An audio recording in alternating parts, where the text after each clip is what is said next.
Isang magandang bulaklak, mayayabong na dahon na matatagpuan kahit saang dako. Mga dahon na hindi mo iisipin na maaring malaking tulong sa iba upang makaraos sa pang-araw-araw. Halina at ating kilalanin si Ante Merlita na 58 taong gulang na nakatira sa barangay Uwaog ng Bulok, Botolan, Zambales. Siya ay may 7 anak. Ang natira na lamang sa kanyang poder ay ang kanyang bunsong anak, Maulang si umaga. Marlo. Ayan po, di ba po, mauran hapaag. Anya po ang pagkakitaan nyo. Ay, ano po yung pinagkakakitaan nyo ngayon? Kasi, uran. Pero pag, tag-init, may ayang dahon dito. doon na ba? Ano po, ilan po yung kinikita nyo sa pagbibenta ng dahon ng balaba? 20 kilo.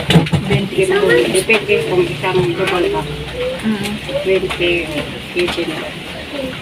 Nakamatas na 20 ka sa 60. Isang sako po yun.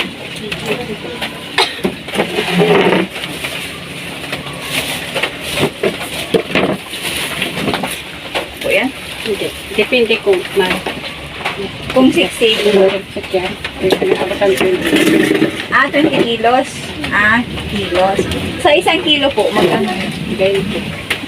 20 isang kilo. Sa ano po, sa karanasan nyo, ano po yung pinakamalaki na kinikita nyo sa pagbabanaw? Hindi ako kung wala taga kung matikip ka tapos ako ako. Isang libo lang. 1,000. Yung proseso po nun, kumukuha pa kayo sa bundok. Tapos, Bilad ko yun. Tapos hamuin ko. Dahil ko dito. Sa Colombo. Yun. Tutupin ko gabi. Itlupin. Talong. opo. Yun. Pero hindi naman po kayo ano dyan. Dito ako. Ah. Saan nyo po binibenta? Kay Tone. Yan sa kamar. Pero ano po to? Ang tawag dito, hindi naman po kayo yung naloloko. Hindi naman. Kumbaga, nakaka-sustain po ito sa sa pamilya. Kung hindi na ako kubuka ng pamasay ng anak ko. Wala. Okay, sa pagkain. Po. Kaya kasalamat ako kanya doon na nakitampang ko si Pastora Po. magtanong. Salamat ano ko. Kasi wala akong maibibigay hindi sa nagtatang. Alam niyo mo, wala akong Ang kairapan ko pa. Ano po ito labay mo nilubuhong pula. Ba? Iti aral lalabay mo yung iturok pula. Ano na po ya? Kasi saya, mare. Ay, tayo mo, ayo kiti. Pwede nga nakipigay sa nagkakan. Habang panood na ay kami. Nandiyan lang ka pa. Makarasin. Pero ayun, makaanap tayo. Laro kami siya.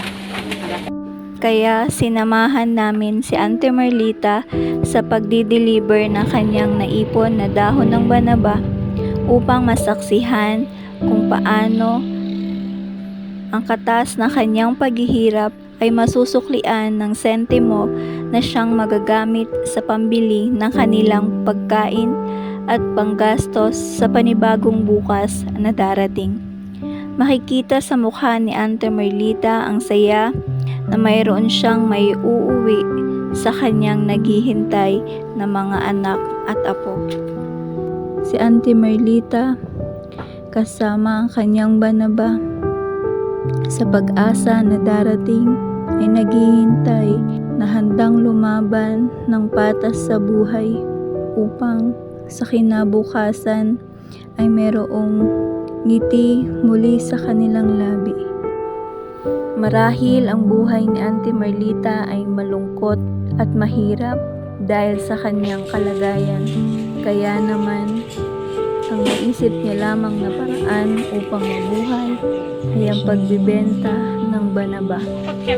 Dahil minsan sa kanyang kalagayan ay may mga tumatanggi sa kanya at minsan naman sinasamantala ang kanyang kahinaan.